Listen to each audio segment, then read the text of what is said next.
কিন্তু মানব রূপী যে পশুগুলো আশপাশে দাঁড়িয়ে ছিল, এই পশুগুলো সেই ছেলেটার ছবি তুলতে ব্যস্ত। কেন? সোশ্যাল মিডিয়া দিতে হবে, ভাইরাল হতে হবে, টাকা ইনকাম করতে হবে। আলহামদুলিল্লাহ ওয়াহদা ওয়াসসালাতু ওয়াসসালামু আলা মান লা নাবিয়্যা বা'দা, আম্মা বা'দ। ফাইন্না খায়রাল হাদিসি কিতাবুল্লাহ ওয়া খায়রাল হাদি হাদি মুহাম্মাদিন সাল্লাল্লাহু আলাইহি ওয়াসাল্লাম ওয়া শাররাল উমুরি মুহদাসাতুহা ওয়া কুল্লু মুহদাসাতিন বিদআহ وكل بدعة ضلالة وكل ضلالة في النار فأعوذ بالله من الشيطان الرجيم يا أيها الذين آمنوا اتقوا الله حق تقاته ولا تموتن إلا وأنتم مسلمون. عن أبي هريرة رضي الله تعالى عنه قال قال رسول الله صلى الله عليه وسلم كل أمة يدخلون الجنة إلا من أبى কিলা ইয়া রাসূলুল্লাহ মান আবা ক্বালা মান আতাআনি দাখালাল জান্নাহ ওয়া মান আসাআনি ফাকাদ আবা। সম্মানিত উপস্থিতি, সর্বপ্রথম আল্লাহ সুবহানাহু ওয়া তাআলার বারগাহে শুকরিয়া জ্ঞাপন করব যে আল্লাহ তাআলা জুমার সালাত আদায় করার লক্ষ্যে আমাদেরকে মসজিদে প্রেরণ করেছেন, যিনি বিচার দিবসের একক এবং একচ্ছত্র অধিপতি, যিনি আমাদের হায়াত এবং মওতের মালিক, সেই মহান সত্তা আল্লাহ সুবহানাহু ওয়া তাআলার বারগাহে শুকরিয়া জ্ঞাপনার্থে আমরা বলি আলহামদুলিল্লাহ। অতঃপর সমগ্র মানব জাতির শিক্ষক, সমগ্র মানব জাতির পথপ্রদর্শক মুহাম্মদুর রাসূলুল্লাহ সাল্লাল্লাহু আলাইহি সাল্লামের উপর শতকোটি সালাত ও সালাম বর্ষিত হোক, আমরা বলি আল্লাহুম্মা আমিন। আমাদের ধারাবাহিক জুমার আলোচনার বিষয় কিয়ামতের আলামত। আজ পর্ব 5, কিয়ামতের আলামত।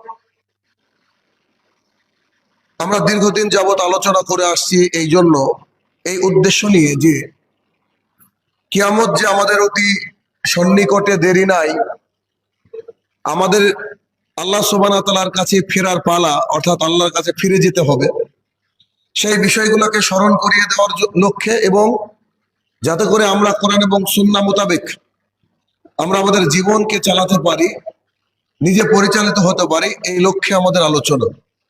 কেননা একজন মানুষ যখন মারা যায়, তার আমলনামা বন্ধ হয়ে যায়। সে যদি চায় সালাত আদায় করতে, সিয়াম পালন করতে কিংবা দান সাদাকা করতে, সে পারে না। এই জন্য জীবিত থাকা অবস্থায় উপদেশ গ্রহণ করা শ্রেয়। এই লক্ষ্যে আমাদের ধারাবাহিকভাবে আলোচনা হয়ে আসছে কিয়ামতের আলামত, পর্ব 5 আজকে। তার প্রথম অংশ হচ্ছে ব্যাপক মিথ্যা সাক্ষ্য প্রদান হবে, অর্থাৎ কারোর পক্ষে মানুষ সাক্ষী দিবে, মিথ্যা কথা বলবে, যেটা করেনি সে বিষয়ে সে তাকে দোষ দিবে, কিংবা যে যা করেছে তার সেটাকে ঢেকে রাখার চেষ্টা করবে।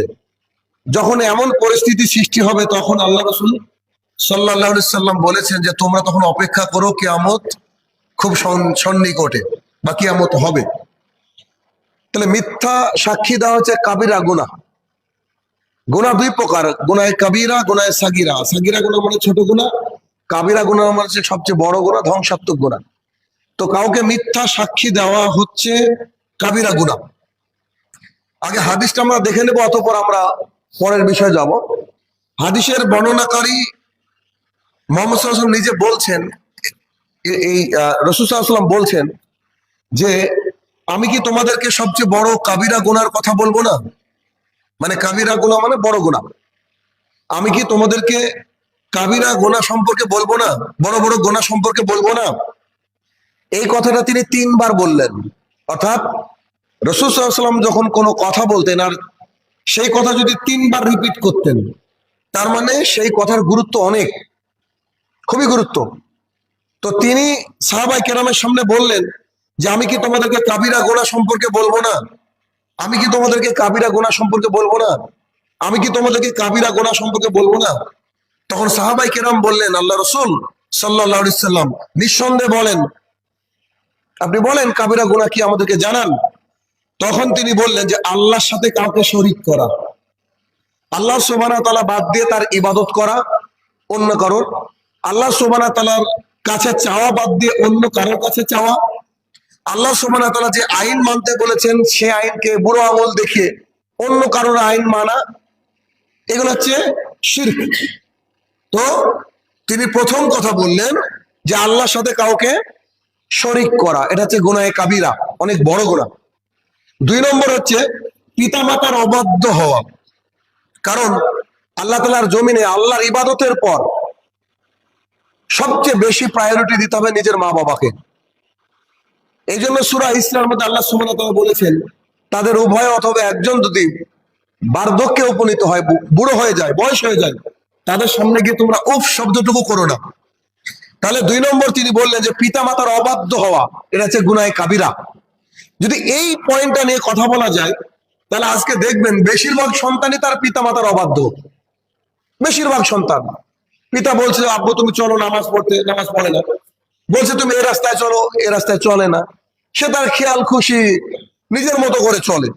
তাহলে এরা কিন্তু গুনাহে কাবিরার মধ্যে লিপ্ত আছে, যেটা আল্লাহ রাসূল সাল্লাল্লাহু আলাইহি সাল্লাম 1450 বছর আগে বললেন সাহাবীদের সামনে, যে পিতামাতার অবাধ্য সন্তান যে কাজগুলা করে, যে অবাধ্যতা করে, এটা হচ্ছে গুনাহে কাবিরার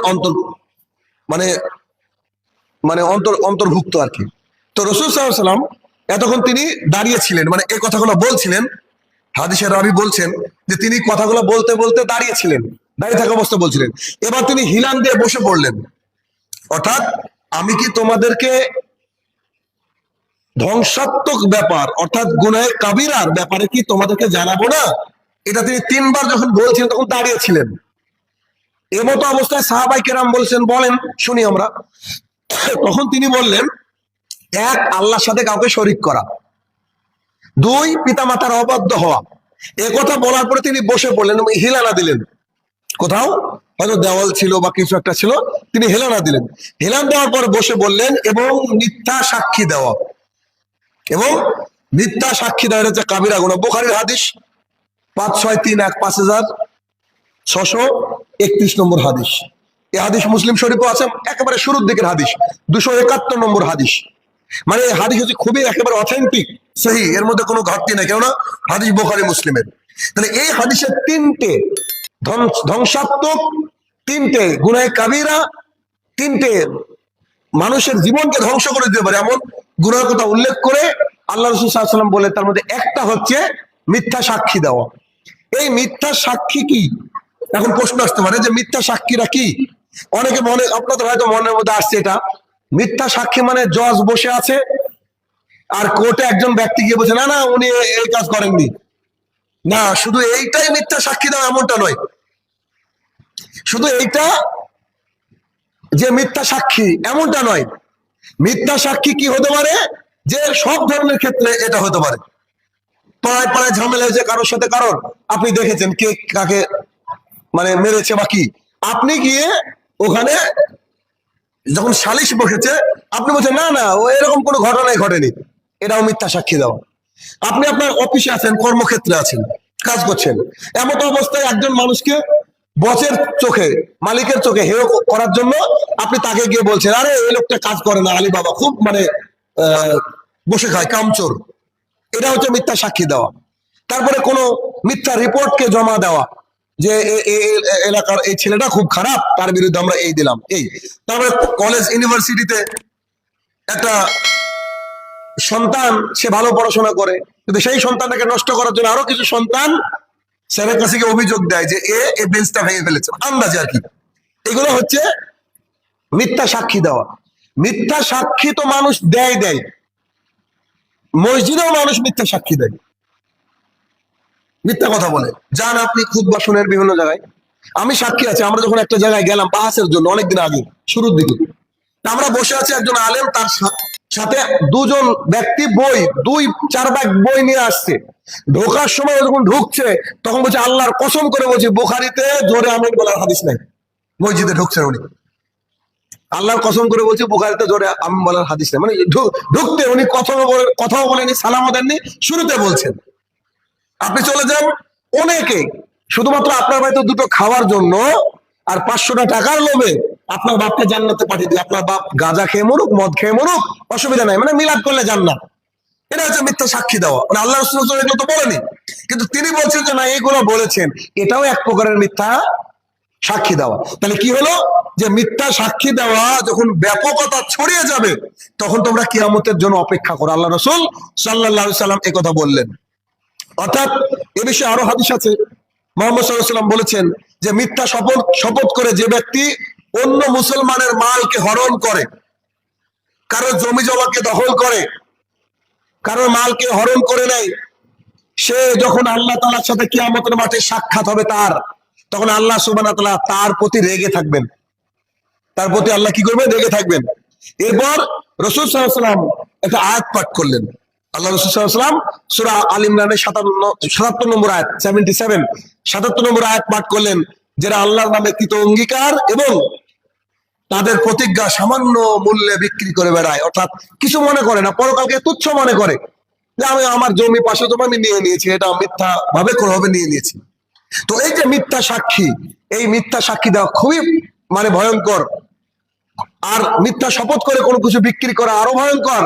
অতএব এগুলো বেড়ে গেলে কিয়ামতের মাঠে আমাদেরকে জবাবদিহি করতে হবে এবং কিয়ামতের মাঠ সন্নিকটে। আল্লাহ রাসূল এটাই বলতে চাইলেন।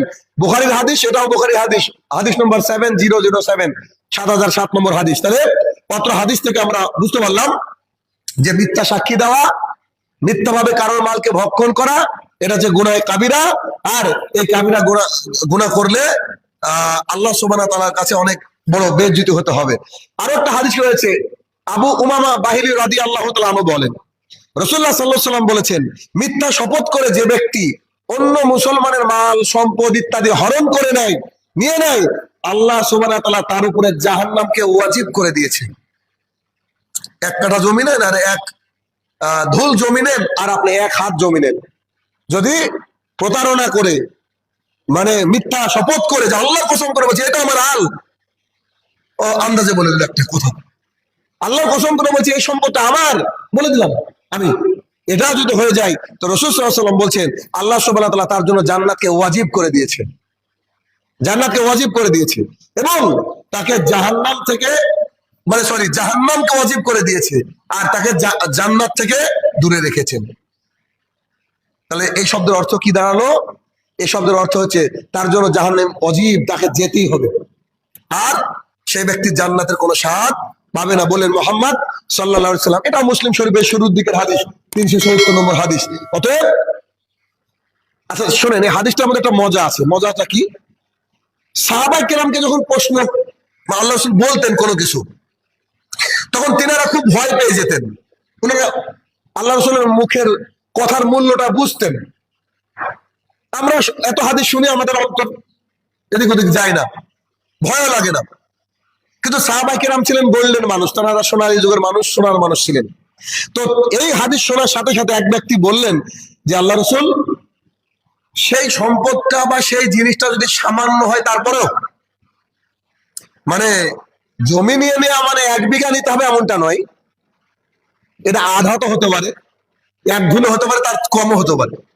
সম্পদ নিয়ে নেওয়া কোটি কোটি টাকা এমনটা নয়, 1 টাকাও হতে পারে।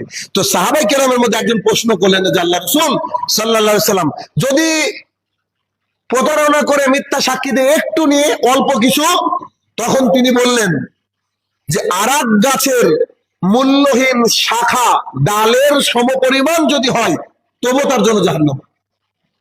জানি না, আমরা চিনি না আরাক গাছ। আল্লাহ রাসূলের বাক্যটা শুনেন, আরাক গাছের ডাল যেটা মূল্যহীন, ওই গাছের ডালের কোনো কাজ লাগে না, এমন গাছ তো আছে, যেমন আমাদের কচা গাছ বা কি কি গাছ আছে না, এগুলা। তো এই গাছের ডাল তো আমাদের কোনো কাজে লাগে না। তো আল্লাহ রাসূল সাল্লাল্লাহু আলাইহি ওয়াসাল্লাম ওইরকম একটা গাছের ডালের কথা উল্লেখ করে বললেন যে এই গাছের ডাল তোমরা তো জানো মূল্যহীন, কোনো কাজই নাই। ওই গাছের ডালের সমপরিমাণও যদি কেউ কারো সম্পদকে নিয়ে নেয় মিথ্যা সাক্ষী দিয়ে, তাহলে সেই ব্যক্তির জন্য জাহান্নাম ওয়াজিব। এবার ভাবেন পরিস্থিতি কত ভয়াবহ, কিয়ামতের মাঠটা কত ভয়াবহ হবে। যারা জুলুমকারী, যারা জুলুম করেছে, যারা অপরের সম্পদকে মিথ্যা কথা বলে গ্রহণ করেছে। এর পরের পয়েন্ট হচ্ছে ঠিক এটার বিপরীত, বা এটার সাথে রিলেটেড, বিপরীত নয়, রিলেটেড। কেমন? যে সত্য সাক্ষ্যকে গোপন করা। এর আগেরটা বললাম কি, যে ব্যক্তি মিথ্যা সাক্ষী দিবে তার শাস্তির কথা শুনলাম, এবং কিয়ামতের মাঠ আমাদের জন্য একদম রেডি, এগুলো হলে আমরা শুনলাম। কিন্তু এখন বলছি সত্য সাক্ষ্য গোপন করা। যদি পৃথিবীর বুকে আপনার গর্দান চলে যায় যা, তবু আপনি যা দেখেছেন আপনাকে ওটা বলতে হবে, কিছু করার নেই। সত্য কথা বলতে হবে, সত্য সাক্ষী দিতে হবে। এটা আল্লাহ সুবহানাহু ওয়া তাআলা সূরা বাকারার মধ্যে বলেছেন। আল্লাহ সুবহানাহু ওয়া তাআলা সূরা বাকারা শেষের দিকে 283 নম্বর আয়াতে আল্লাহ সুবহানাহু ওয়া তাআলা বলেছেন যে তোমরা সাক্ষ্যকে গোপন করো না, তোমরা যা দেখেছো তা বলে দাও। অর্থাৎ সাক্ষ্যকে গোপন করো না, যেটা গোপন করবে তার অন্তর হচ্ছে পাপে পরিপূর্ণ। তার অন্তর কি? পাপপূর্ণ, তার অন্তরে পাপ আছে। অতএব যখনই কোনো অন্যায় দেখবেন, যখনই কোনো এরকম কিছু দেখবেন যেটা কোনো মিটিং বসেছে, সেখানে গিয়ে আপনাকে সত্যটাকে বলে দিতে হবে, নাহলে প্রতারিত হবে সেই মানুষটা, পৃথিবীর বুকে তার অবস্থা খারাপ হবে। এই জন্য রাসূল সাল্লাল্লাহু আলাইহি ওয়াসাল্লাম এটাও বলেছেন যে এটা একটা কিয়ামতের আলামত, যে যখন মানুষ কি করবে, সত্য সাক্ষী আর দিবে না, যেটা কোর্টে গেলে বোঝা যায়, সাক্ষী কিনতেও পাওয়া যায়। একজন ব্যক্তির সাক্ষী অন্যজন দিয়ে দিচ্ছে, মানে সে নাই দেশে, অথচ তার সাক্ষী চলছে। পরিস্থিতি কত ভয়াবহ। এরপরে পরবর্তী পয়েন্ট হচ্ছে যে মূর্খতা ব্যাপক আকার ধারণ করবে। মূর্খতা ব্যাপক আকার ধারণ করবে, একেবারে বর্তমান জামানার কথা আল্লাহ রাসূল বলেছেন। একটু যদি চোখ কান খোলা রাখেন তাহলে বুঝতে পারবেন। এই জন্য আল্লাহ সুবহানাহু ওয়া তাআলা কিন্তু মুহাম্মদ সাল্লাল্লাহু আলাইহি ওয়াসাল্লামকে শিখিয়েছেন, আর তিনি আমাদেরকে শিখিয়েছেন। তিনি কি বলতে শিখিয়েছেন? রব্বি জিদনি ইলমা। সবসময় বলতে শিখিয়েছেন যে হে আমাদের প্রতিপালক, আমাদের জ্ঞানকে বাড়িয়ে দাও, জ্ঞানকে বৃদ্ধি করে দাও। কেন? কারণ মূর্খতা একসময় ব্যাপক আকার ধারণ করবে। মূর্খতা ব্যাপক আকার ধারণ করবে, ঠিক তখনই আমাদেরকে বারবার বারবার করে এই দোয়া পড়তে হবে যে আল্লাহ তুমি আমাদের জ্ঞানকে বৃদ্ধি করে দাও, জ্ঞানকে বাড়িয়ে দাও, জ্ঞানকে বৃদ্ধি করে দাও, জ্ঞানকে বাড়িয়ে দাও। এই বিষয়ে আমাদেরকে বারবার করে একটু রেডি থাকতে হবে, প্রস্তুত থাকতে হবে। তা কেমন? রাসূলুল্লাহ সাল্লাল্লাহু আলাইহি ওয়াসাল্লাম বলেছেন যে নিশ্চয়ই মানে সার্টেনলি নিশ্চিত, রুক্ষ স্বভাব মানে যার মেজাজ খুব গরম, যাকে দেখলে ভয় লাগে, যার ব্যবহার খারাপ, যে রুক্ষ স্বভাবী। 1 2 উদর পূজারী, মানে খাওয়া ছাড়া কিছু বুঝে না, উদর পূজারী। 3 বাজারে হই হুল্লোড়কারী, আন্দাজে চিৎকার চেঁচামেচিকারী। দিনে গাধা, মানে দিনে গাধার মতো, আর রাতে মৃত, মানে মৃত মানুষ যেমন করে ওর জাগার ইচ্ছা হয় না, ঘুম কাতর, এরকম করে ঘুম কাতর। দুনিয়ার বিষয়ে জ্ঞানী, দুনিয়া অনেক বুঝে, দুনিয়ার বিষয়ে জ্ঞানী, কিন্তু আখিরাতের বিষয়ে অজ্ঞ, আখিরাতের বিষয়ে অজ্ঞ। এমন প্রত্যেক ব্যক্তির উপরে আল্লাহ তাআলা রাগান্বিত থাকেন। কেমন? আসেন একটু একটু করে দেখি। 1 রুক্ষ স্বভাবের, কিছু বলতে গেলে দেখবে রেগে যায়, আপনি তার সাথে কথা বলতে ভয় পান, তার মেজাজ গরম, মানে বিনা কারণে এমনি এমনি আপনার দেখলে, তাকে দেখলে ভয় লাগে। 2 উদর পূজারী, মানে খাওয়া ছাড়া ও লাইফে কিছু বুঝে না, শুধু খাওয়া, মানে খাওয়া পেলে ও ওর ইমান বিক্রি করে দেবে, অসুবিধা নাই। 3 বাজারে হই হুল্লোড়কারী, বিনা কারণে চিৎকার চেঁচামেচি করছে, কার সাথে কার ঝামেলা পাকিয়ে দিচ্ছে ইত্যাদি। 4 দিনে গাধার মতো, মানে কোনো কাজ নাই, ও বসে থাকে, তেমন কোনো কাজ নাই, বসে থাকে, আল্লাহর ইবাদতেও যায় না, অর্থাৎ মাচানে বসে আছে, ওই কোথায় বাস স্টপে বসে আছে, কোথায় চায়ের দোকানে বসে আছে, এদিকে মুয়াজ্জিন বলছে হাইয়া আলাস সালাহ, টেনশনই নাই। এই শ্রেণীর মানুষ। অপরদিকে রাত্রিবেলায় ঘুমিয়ে থাকে মৃত মানুষের মতো, অর্থাৎ রাতে যে ইবাদত আছে এই হিসেবে কোনো টেনশন নাই। আর দুনিয়ার ব্যাপারে খুব আলেম, মানে খুব বুঝে দুনিয়া, কি করে টাকা ইনকাম করতে হবে, কি করে কি হলো ইত্যাদি, খুব দারুণ বুঝে, মানে দুনিয়ার বিষয়ে একবার এক্সপার্ট। এই শ্রেণীর মানুষদেরকে যারা আছে আল্লাহ সুবহানাহু ওয়া তাআলা তাদের উপরে সব সময় রেগে থাকেন। এই শ্রেণীর মানুষ, তা আল্লাহ সুবহানাহু ওয়া তাআলা কি হলো, রেগে থাকেন। সহিহ ইবনের হাদিস, আপনি ইবনে ইবন 27 নম্বর 72 নম্বর হাদিস। তো এইখানে বলা হচ্ছে যে এই যে দেখেন এরকম মানুষের সংখ্যা এখন বেশি, যাদের বৈশিষ্ট্য উল্লেখ করলাম, তো তাদের সংখ্যা বেশি মানে কি, কিয়ামতের আলামতের একটা আলামত হচ্ছে যে মূর্খতা ব্যাপক আকার ধারণ করবে। বর্তমানে মূর্খতা ধারণ করেছে, আকার ধারণ করেছে। কেন?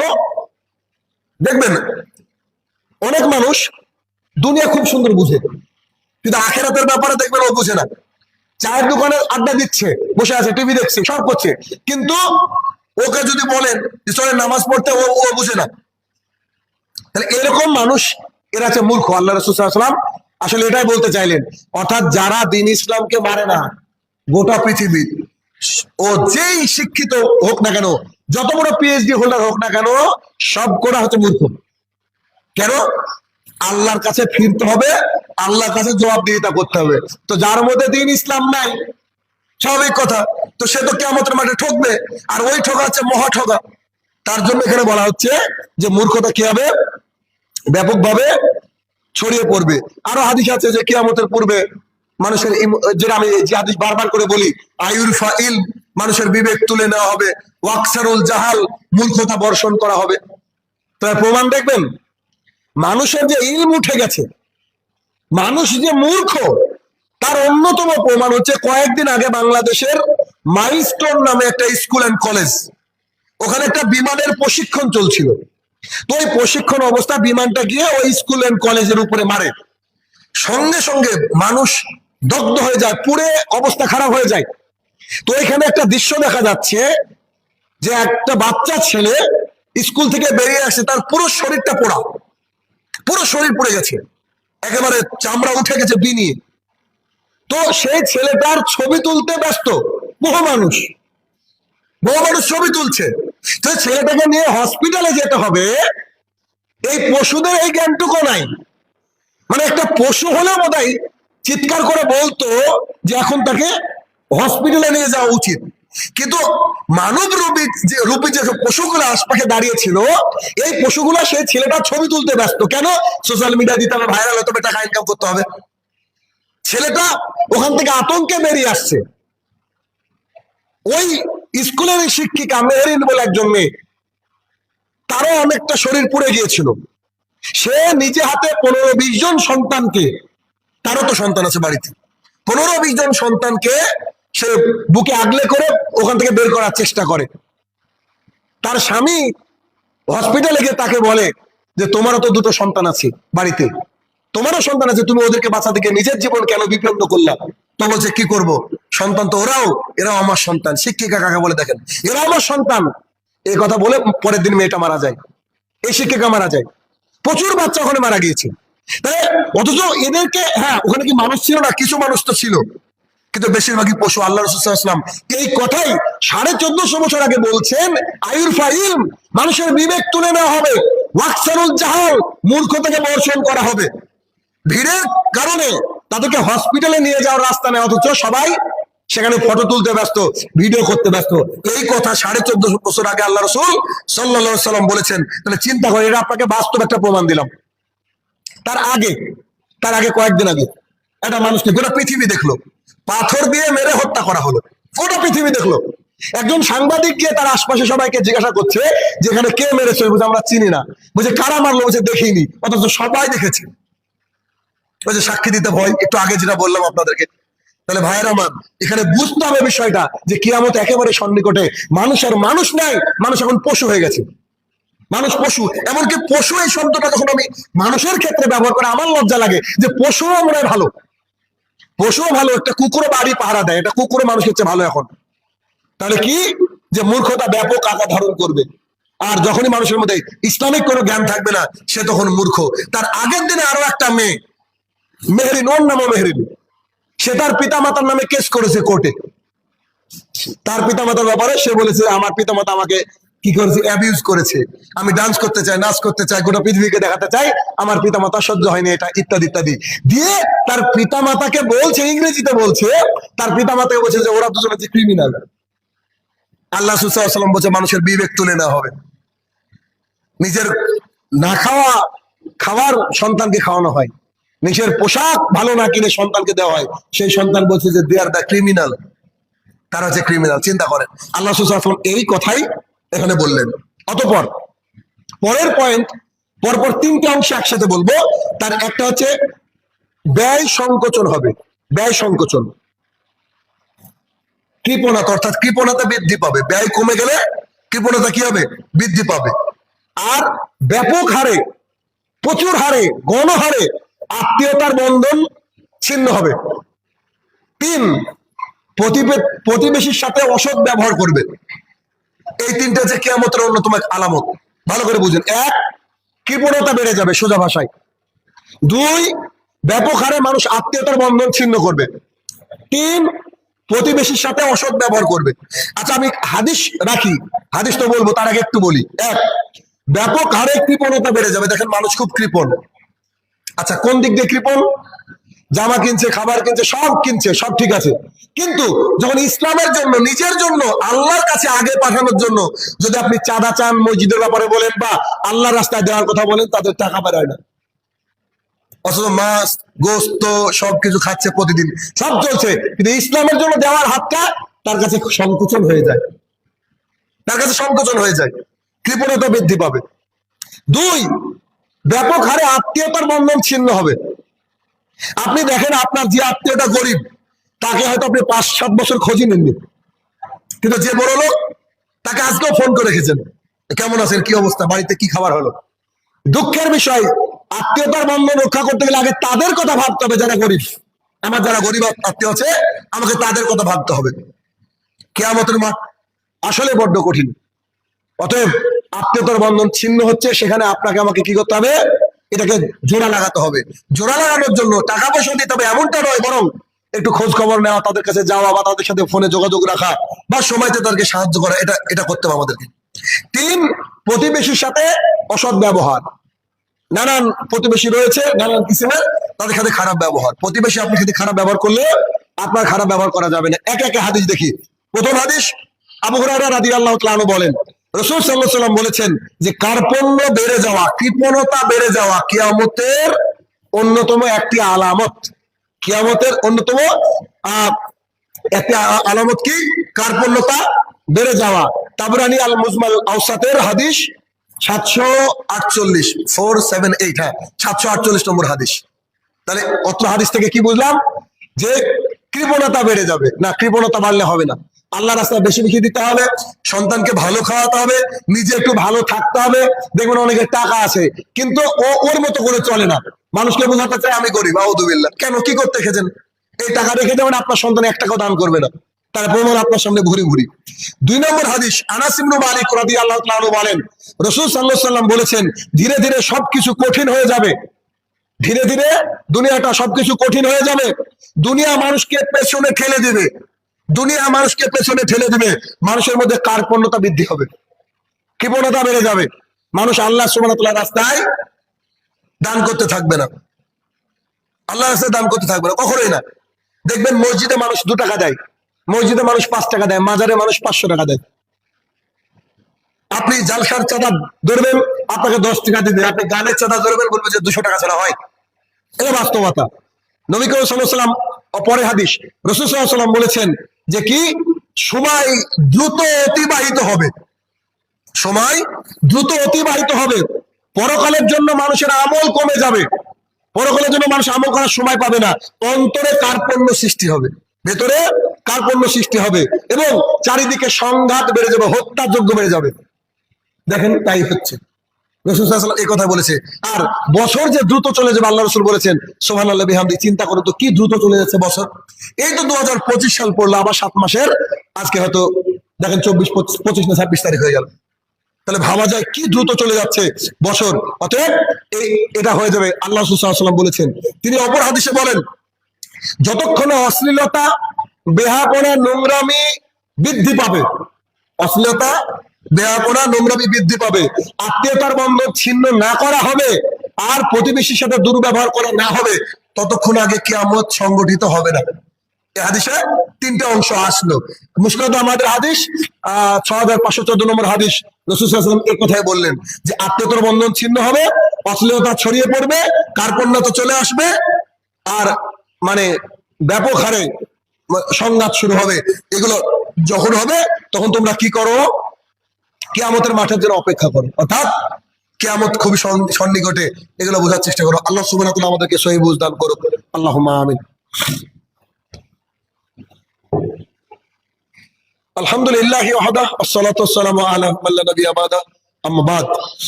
এর পরের একটা পয়েন্ট, তা হচ্ছে অশ্লীলতা ও বেহাপনা বৃদ্ধি হওয়া। যদিও আগের হাদিসে একটা অংশ ছিল, তবুও আমরা এখান থেকে দেখব কিছু অংশ যে মুহাম্মদ সাল্লাল্লাহু আলাইহি ওয়াসাল্লাম কি বলেছেন অশ্লীলতার ব্যাপারে। তিনি বলেছেন যে নিশ্চয়ই আল্লাহ সুবহানাহু ওয়া তাআলা যারা অশ্লীলতা বা অশ্লীলতাকে পছন্দ করে, খারাপ কিছুগুলোকে পছন্দ করে, আল্লাহ তাআলা তাদেরকে ভালোবাসে না। আল্লাহ তাআলা তাকে ভালোবাসে না। ওই সত্তার শপথ, মানে আল্লাহ সুবহানাহু ওয়া তাআলার কসম, যার হাতে আমার প্রাণ, আল্লাহ রাসূল বলছেন সাল্লাল্লাহু আলাইহি ওয়াসাল্লাম, তিনি বলছেন আমার প্রাণ যার হাতে, তিনি বলছেন যতক্ষণ না অশ্লীলতা, বেহাপনা, বেলেল্লাপনা বেড়ে যাবে, তার আগে কিয়ামত সংঘটিত হবে না। আপনি মোবাইলে ঢুকলে বুঝতে পারবেন অশ্লীলতা কাকে বলে। আমি তো ভাবতাম যে আলহামদুলিল্লাহ এই আমাদের জলঙ্গিটা মোটামুটি ভাবে এই টিকটক, শর্ট ভিডিও, রিলস, এগুলো আমাদের কেউ বানায় না।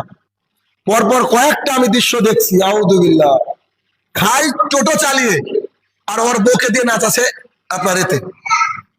আমরা যাকে স্কুল লাইফে দেখেছি, একটা ছেলে দেখলাম আমি এই চপড়া স্কুলের আশপাশে, সে দেখছি টিকটক বানাচ্ছে।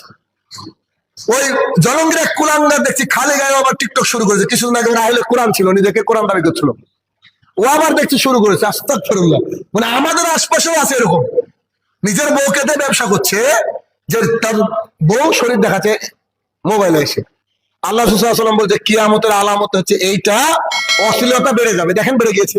আপনি রাস্তা দিয়ে হাঁটতে পারবেন না, চোখ তাকালে গুনাহ হবে। আপনি যান রাস্তায়, এমন এমন পোশাক পরে যাচ্ছে, এমন এমন পরিস্থিতির সৃষ্টি হচ্ছে। আল্লাহ রাসূল এই কথাই বলেছেন। তাহলে কি, যে বেলেল্লাপনা যখন বেড়ে যাবে, তখন তোমরা কিয়ামতের মাঠের জন্য কি করো? অপেক্ষা করো।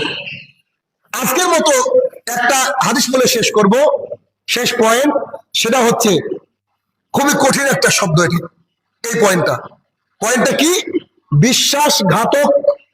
যে বিশ্বাসঘাতক আর ঘাতক, মানে বিশ্বাসঘাতককে ভালো মনে করা হবে আর ভালোকে খারাপ মনে করা হবে, এমন একটা জামানা আসলে তোমরা কিয়ামতের মাঠের জন্য অপেক্ষা করো। দেখেন এই জামানায় যে লোকটা আপনার সামনে তার চরিত্র খারাপ, সেই লোকটা আপনার কোনো উপকার করবে না, আপনি ওই লোককে বিশ্বাস করেছেন।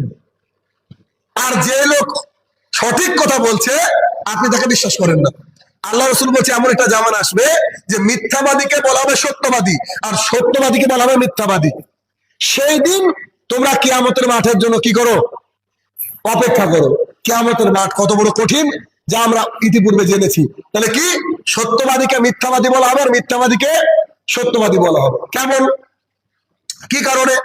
দেখেন, এখন আমি বললাম পড়াশোনা করে যে আয়েশা রাদিয়াল্লাহু তাআলা বলেন, অনেক রাবী বর্ণনা করেছেন, রাসূল সাল্লাল্লাহু আলাইহি ওয়াসাল্লাম বলেছেন যখন তোমাদের ইমাম আমিন বলে, তখন তোমরা আমিন বলো। কেন? তোমাদের আমিন আর ফেরেশতার আমিন যদি মিলে যায়, তোমার পাপ যদি সমুদ্রের সমপরিমাণ ফেনার পরিমাণ থাকে, তা আল্লাহ সুবহানাহু ওয়া তাআলা পাপকে ধুয়ে মুছে সাফ করে দিবেন। এই হাদিস যখন আমি বললাম, ওই আগের কথা বলছি, শুরু কথা বলছি, তখন এক শ্রেণীর মানুষ দৌড়িয়ে এসে বলছে যে খালি কি তুই পড়াশোনা করিস? তা আমাদেরকে যারা বলেছিল তারা কোনোদিন নামাজ পড়ে না, শুধু ঈদে পড়ে, জুমার দিনে পড়ে। কিন্তু তারা সমাজে এখন যা বলে তাই হয়। একজন মানুষ মারা গেছে, সেই মানুষের প্রচার করার জন্য বাইরে দাঁড়িয়ে আছে, আর এখন আসরের জামাত চলছে। ওই লোককে আমাদের গ্রামের মানুষ বিশ্বাস করে। শুধু আমাদের গ্রাম নামে গোটা পৃথিবী এটাই দৃশ্য।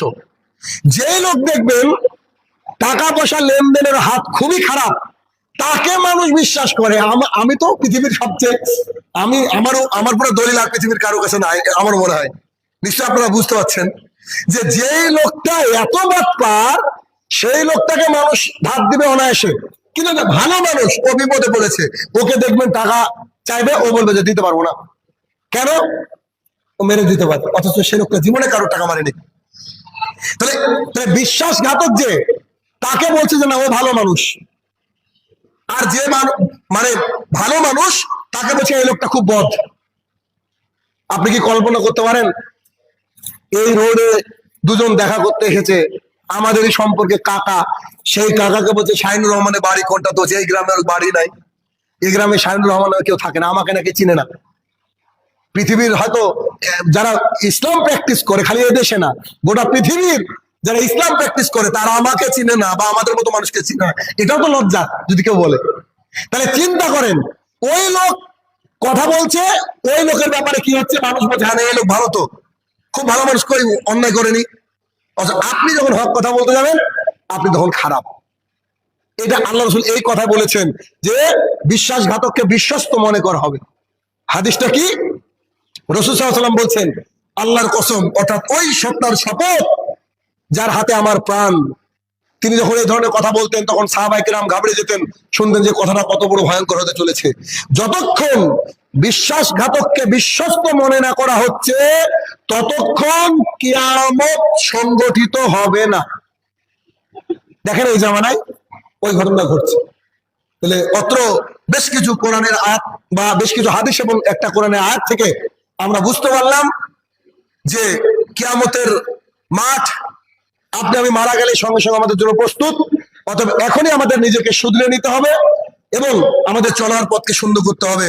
আল্লাহ সুবহানাহু ওয়া তাআলা আমাদেরকে সেই তৌফিক আদা করুক, আল্লাহুম্মা আমিন।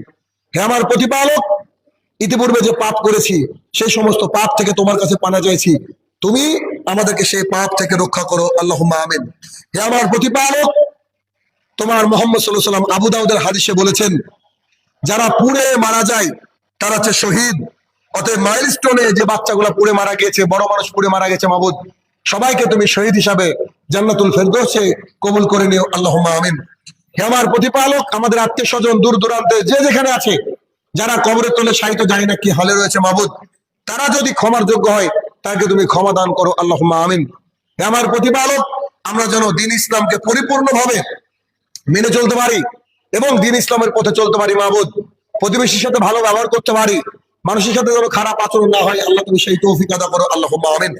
হে আমার প্রতিপালক, আমরা যেন হারাম ইনকামকে ত্যাগ করে হালালের পথে ফিরতে পারি, হালাল নিয়ে যেন আমরা তোমার কাছ পর্যন্ত পৌঁছতে পারি, আল্লাহ তুমি সেই তৌফিক আদা করো, আল্লাহুম্মা আমিন।